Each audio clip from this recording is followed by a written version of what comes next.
Oh no. Oops.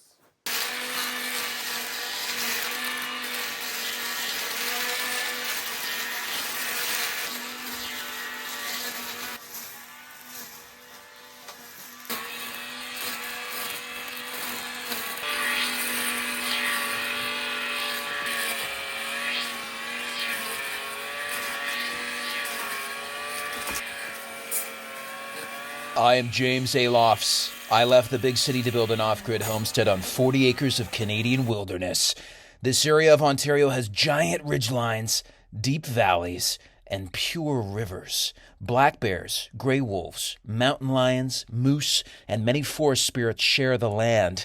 I started in November 2023. Starting with a modest 12 by 16 foot guest cabin, my goal is to build such a glorious homestead that I attract a magnificent wife, have several military-grade babies, and raise our Swiss mountain dog Clovis. Welcome to Wild Homestead.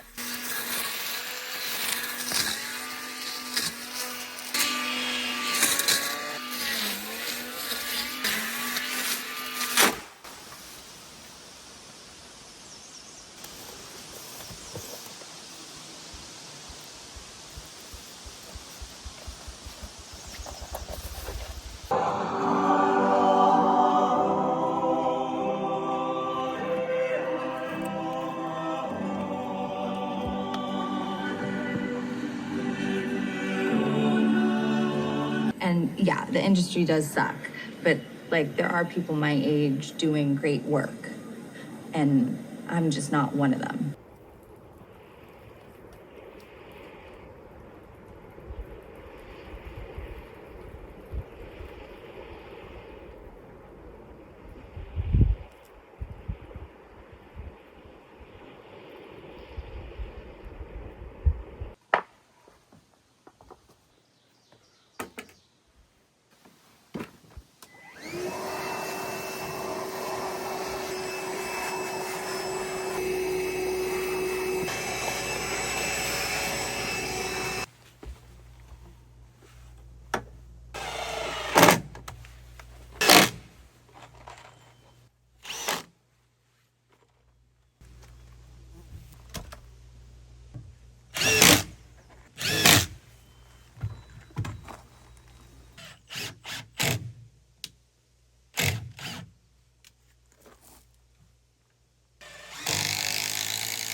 I know, it's hot.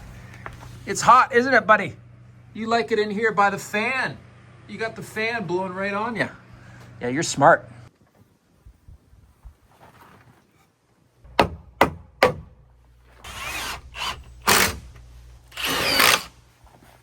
This is probably the hottest. I don't think I've ever seen the temperature hit 30 degrees Celsius. Last summer it didn't. It got up to 28 or 29. I think this is the hottest day we've ever had here. So it's really important, guys, health and safety. It's really important to stay cool by gotta eat cool things like steaming hot Italian sausages. These will keep you nice and cool, folks.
Okay, folks, so for the floorboards, I'm deciding, before we had a regular deck, we had 1/4-inch spacing, which as far as I could tell is kind of like the standard spacing for deck boards, to allow, dirt and water to go down between the boards.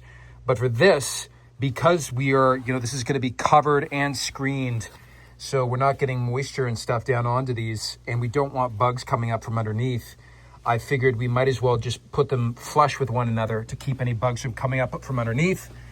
And the problem is, like, none of these boards are going to be perfect.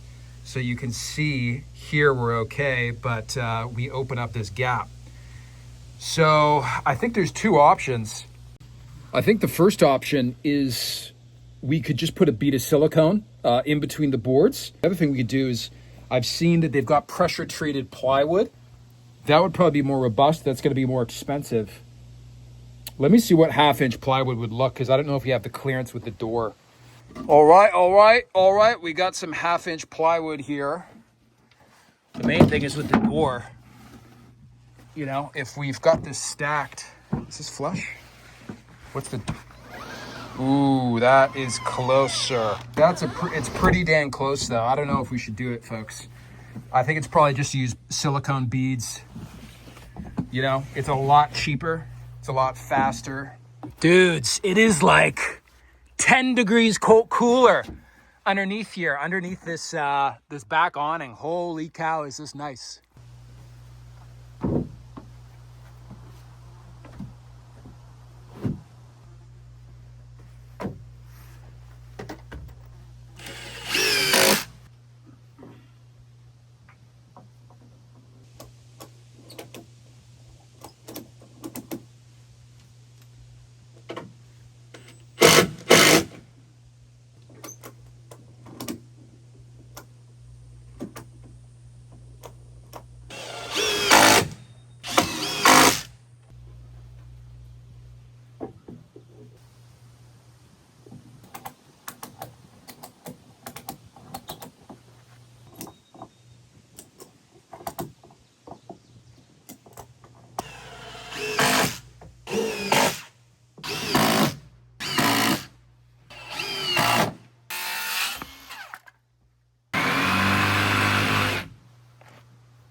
Oh, yeah.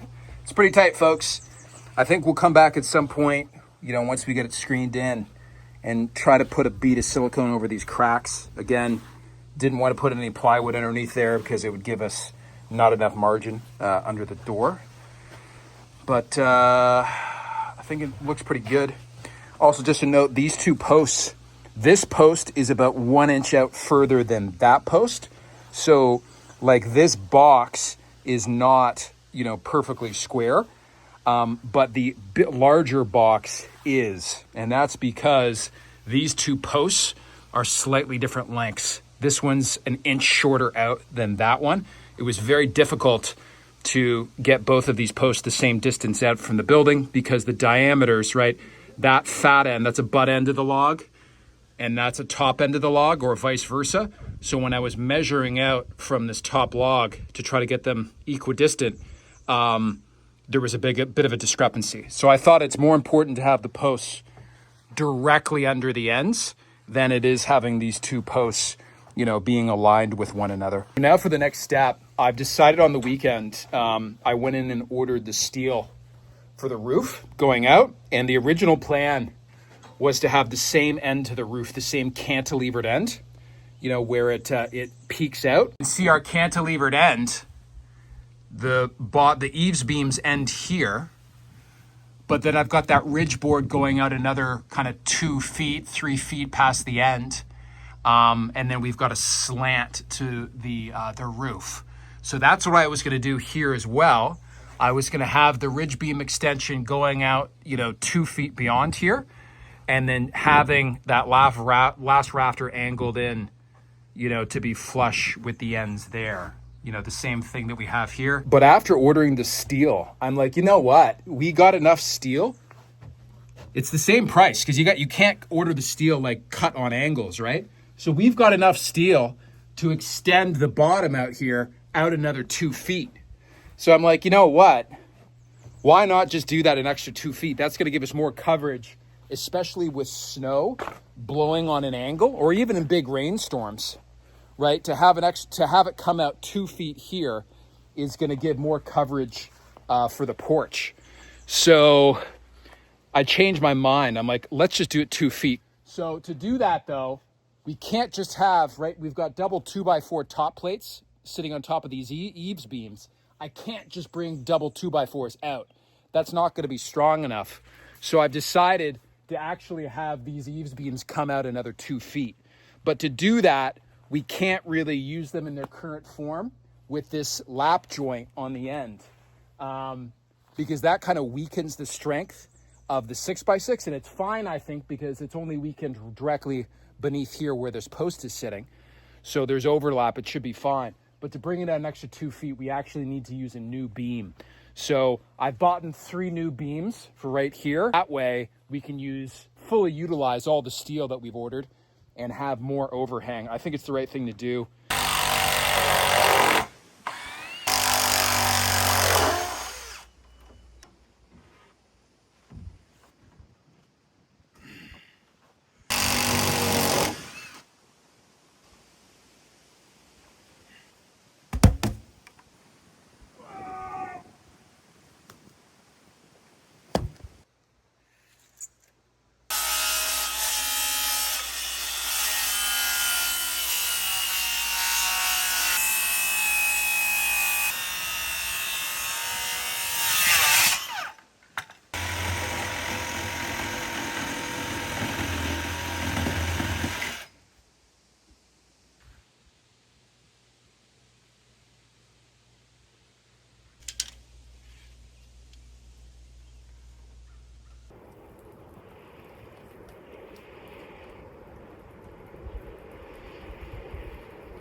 Nice, nice, nice, nice, nice.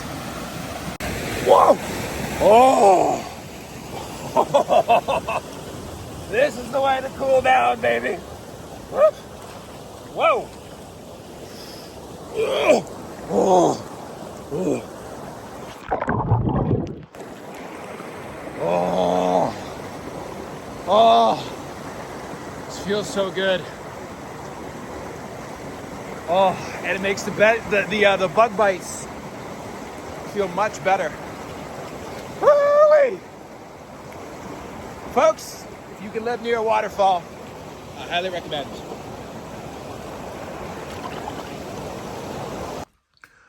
Good morning. Good morning.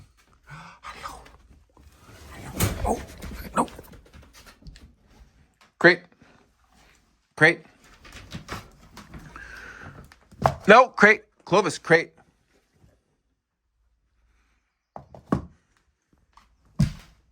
Okay.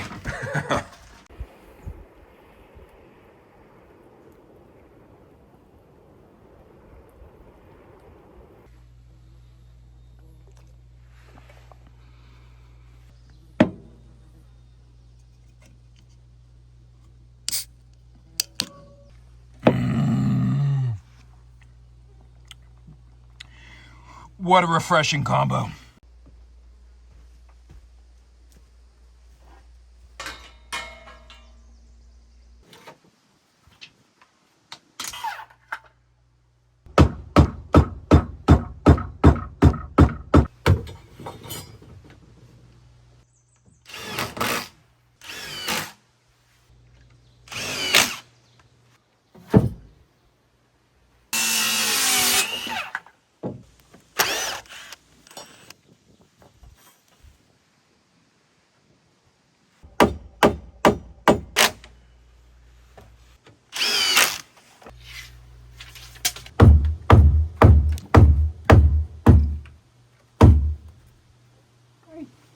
Oh.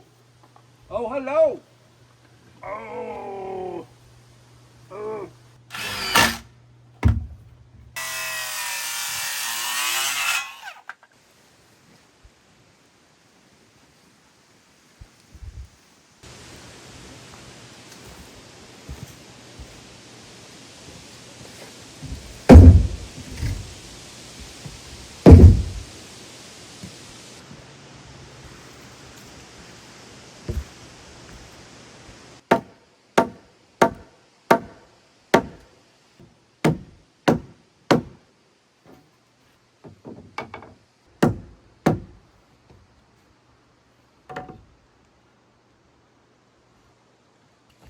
Whoa, super cool. Just had a well driller guy back. Took him out to the peninsula, showed him the build site for the main home. Some of my neighbors in the area are getting wells drilled. He said he's got about 10 people in these kind of like few valleys around here. They're all lined up.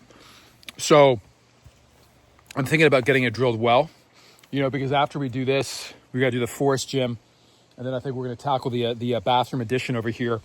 It would be great to have water. I mean, I've just been thinking the whole time about getting piping from the river up to the cabin. There's these really cool, like kind of heated conduits you can put into PVC or copper piping to prevent above ground or at least above frost line pipe from freezing in the winter. There's a lot of cottages here in Canada where people are on lakes and they get their water directly from the lake. And sometimes there's no topsoil. You just have like bare exposed rock. So the piping literally sits on top of the bare rock, up to the cabin or the cottage. So there are solutions for keeping pipes from freezing that are, again, on top of the ground or, only a foot or two down into the soil. So that's what I've been thinking, is having the river water come up into a tank, inside the addition on the back, and then using that for our bathroom. But, really, I think in the long term, the safest thing to do is to have a well, because a well water is always going to be safer than surface water. This river, right, there's no like grand industrial or agricultural activity going on upstream, but you just never know. There are other human neighbors. There is forestry activity that happens on the crown land further to the north. You never know. What if someone dumps in an entire drum worth of pesticides, right? The forestry industry uses tons of herbicides in their operations. They can. What if someone dumps in a drum of oil? You just never know. So even if you are having filtration in terms of filtering out particulates from the surface water in the river, and also like UV, so you're getting out the sediment, you know, you're killing any viruses or bacteria. If there are toxic compounds in the water, it's really tough to kind of siphon that out in a system like that. It's very tough. I guess maybe if you have reverse osmosis systems, maybe, but really over the long run, the safest thing to do is to have a well. And you know, of course, the other thing is that this well wouldn't just be for the guest cabin with the bathroom facility on the back. The well would also be used for the main home. So thinking about the main home, it actually probably does make sense to get the well drilled. Because if we put it halfway between here and the main home site, we could use it for both.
Ready for dinner, buddy? Good boy. Good boy. Okay. Nice. Oh, heck yeah. That's what I'm talking. Can't have sausages all the time, ladies and gentlemen. Have to get some diversity in the diet here. So the oak we transplanted last year, DOA, but the good news is there's 2 maple trees right behind the old outhouse or thunder hole. So I think we're going to take the one in behind is slightly larger. So we're going to remove the one up front. Hey, what are you doing? We remove this one so that we're going to release the one behind. There we go. So this is the fella right here. The bigger one. This guy's going to shoot up. Oh, look at this guy. This is a miracle. Remember, all the leaves shriveled up on this oak tree because we cut away all the other trees that were around it, blocking the sun out. And it sprouted all these new leaves. You see the old ones here. All the new leaves are doing very well. And I think literally some people are talking about sunburn, how the earlier leaves were built for a certain level of sun exposure and photosynthesis, etc. And the new ones are more robust for the direct sunlight. Same thing with King Henry V. Over here, he's got all new leaves. All the old ones shriveled up and fell off. All right, buddy. Have a good sleep.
Last night, I reread the classic story of Beowulf, which is J.R.R. Tolkien, the author of Lord of the Rings. That's his favorite story. He was so obsessed with Beowulf that he learned to speak Old English so he could translate it himself. You can buy his translation on Amazon today, which I highly recommend. There's speculation that Beowulf is not just a fictional story, but it's actually based, this hero Beowulf is coming from the Geats in what is modern day Sweden, and he goes and basically fights for and rescues this king in what is modern day Denmark. And that this story or some semblance of it may have happened. It's really interesting. One of the themes, I think, is fighting for good, even if the outcome is very unlikely to succeed. It doesn't matter if you succeed or not. It's really it's the fight that matters. It's that you're taking the right side and you're trying to make the world a better place, that good things will come of that. And it doesn't matter how long the odds are. It's a very interesting idea. And I think, Tolkien definitely incorporated that into Lord of the Rings. Another very interesting theme is the idea of leadership in terms of generosity and reciprocity. So many times he talks about a great lord, like Beowulf is trying to become, shares his gold with his retainers. And then your retainers, will become like your family, and they will help you no matter what happens. And it kind of reminded me of Frans de Waal's work. Frans de Waal studied chimpanzees, and he was basically the protege and left-hand man of Jane Goodall, who was a pioneer in chimpanzee research. But what his research basically looked at and discovered was that chimpanzee, alpha males in a chimpanzee troop who did become leader of a troop, if they behaved like tyrants and were aggressive and nasty and brutish, their reign as leader of a troop was very short, and they tended to end up getting murdered by other males in the troop. What Frans de Waal found is that the chimpanzee leaders that had the longest, the most durable spans of leadership were ones that actually practiced reciprocity. They weren't, total weak flake characters. They were still, aggressive and ambitious and things like this, but they would make sure to share. They would make sure to communicate well with all members of the troop.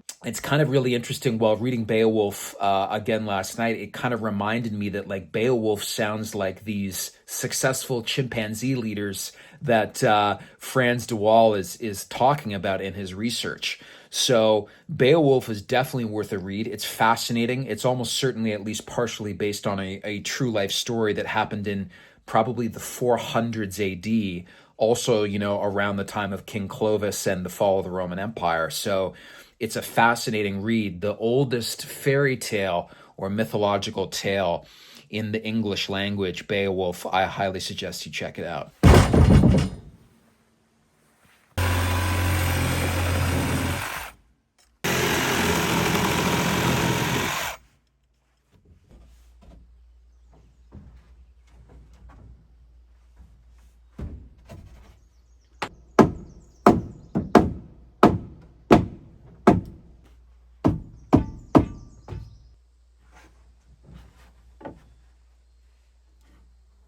Holy cow.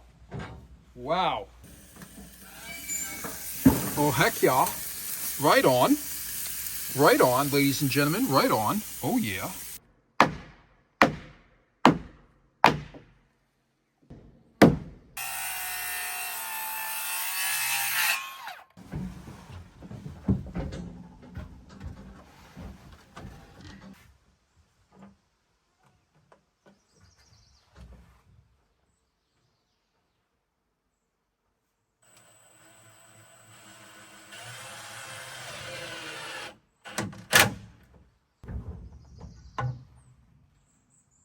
Nice.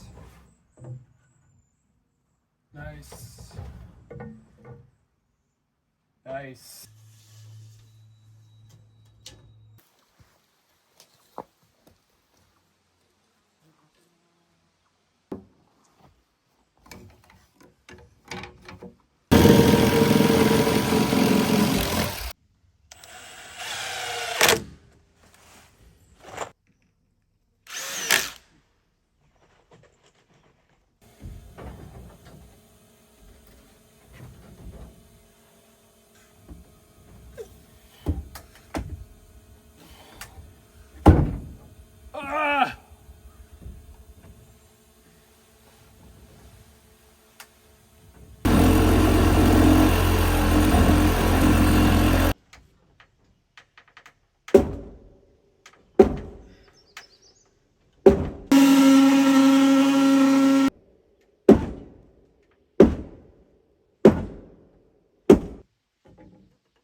refreshing.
Dudes, Thor's red oak is like leaning.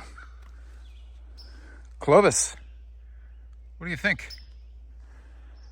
Maybe, should I stake it?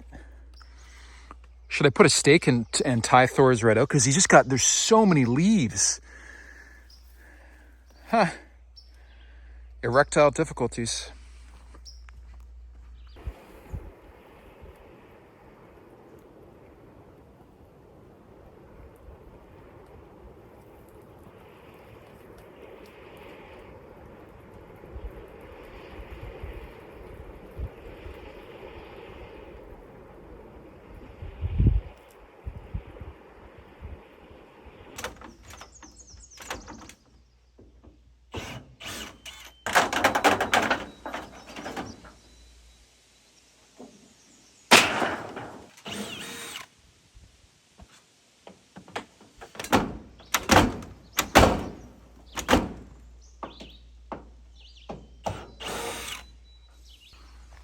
So on the roof, the only thing we need to alter is basically from just this quadrant right here, just that sliver on both sides. I was thinking about leaving it like this, but the problem is that to get the steel, like the steel would start from here, would have to start from here over.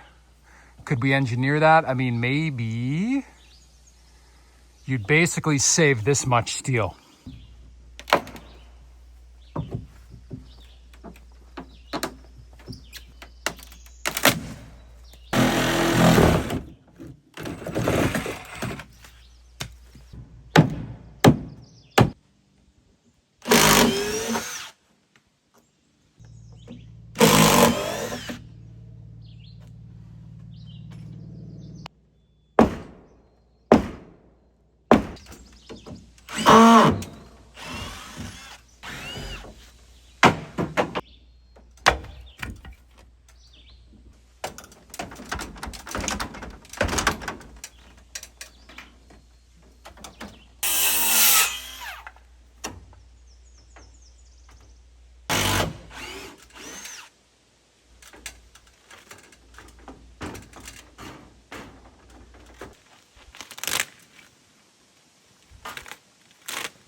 doing, buddy? Clovis.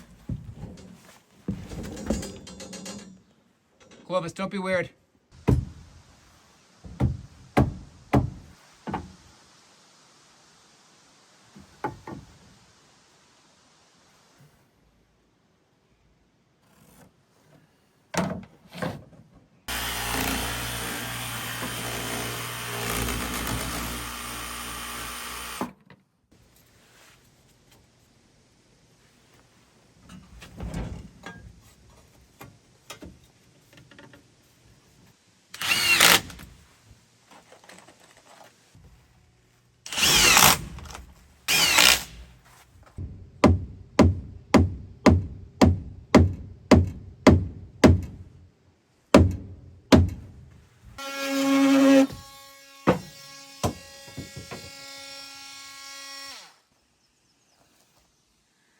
Holy cow. We're high up here. We're high up here, ladies and gentlemen. Holy cowabungie.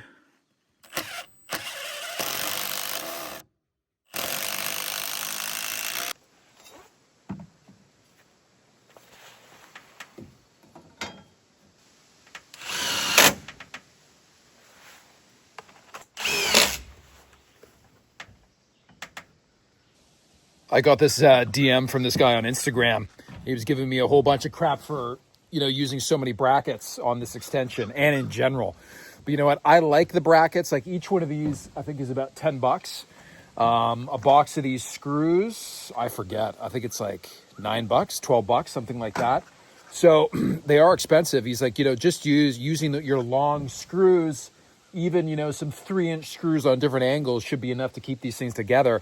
But, for me, because I'm a novice builder and none of these things, these plans are drawn up by structural engineers, I'm like, it's better safe than sorry, man. It's better to over-engineer it and put on these brackets here, as well as, because, I also sunk in the big screw from the top. But we're not just any place in Ontario. We're at the end of one of the Great Lakes, right? If you're at the end of Lake Erie, the end of Lake Huron, the end of Lake Superior, you get all that lake effect snow coming off these giant inland oceans, basically. So we get absolutely dumped on 23 feet of snow last year.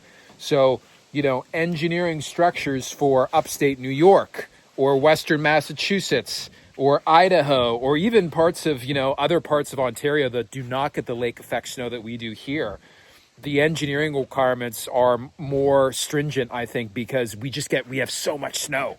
So these $10 brackets, like, dude, if this thing were to collapse, oh my goodness. That's why we're doing the main house with engineering plans from a structural engineer, because I think we'll learn a lot about, what is the appropriate level of engineering, what's over engineering, what's under engineering, and also learning to follow, building plans. That'll be really helpful.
Go in the tent, buddy.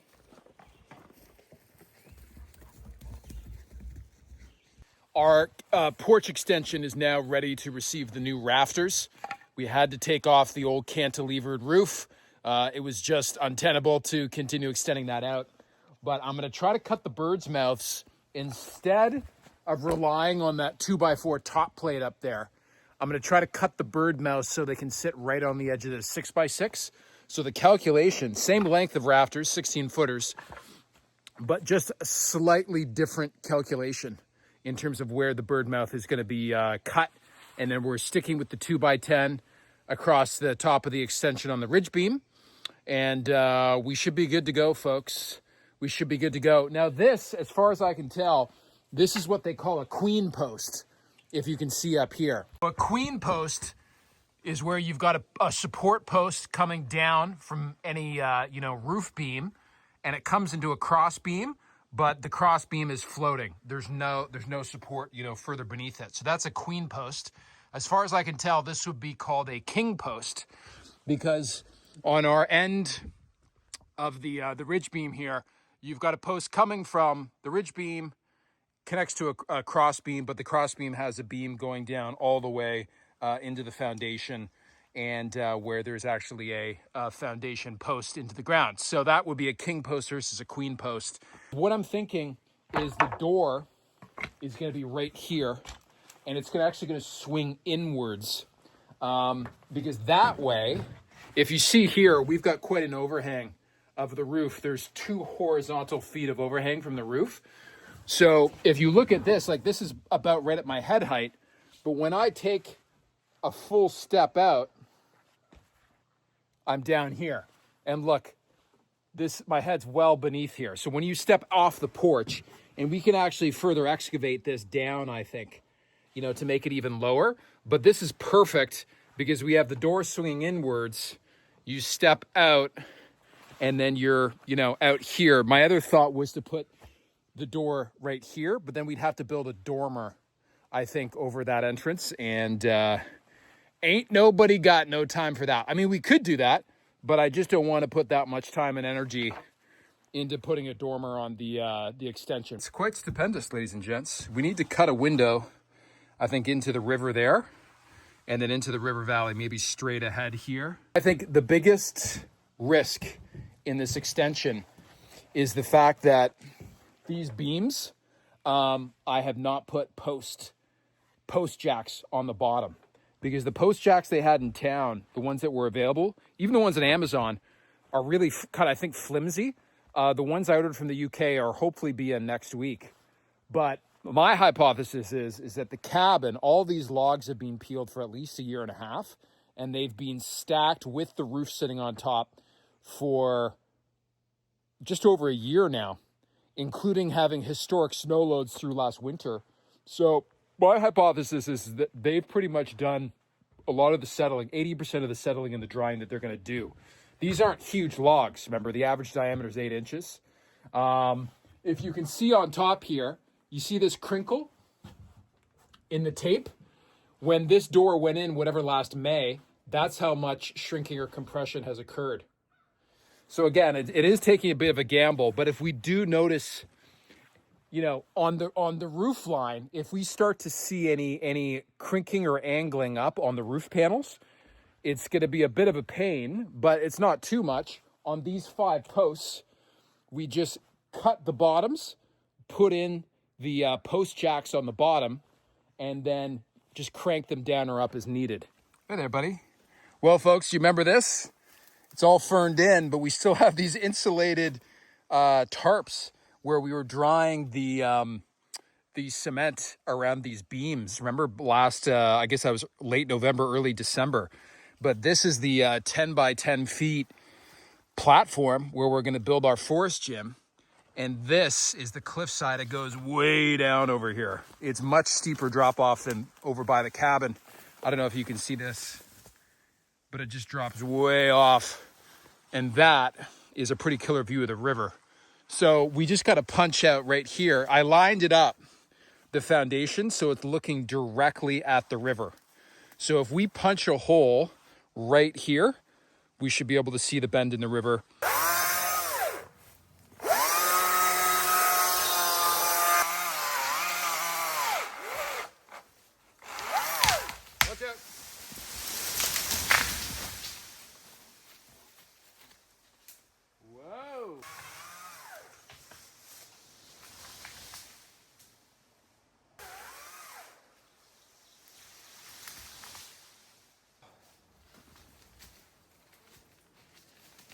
Whoa.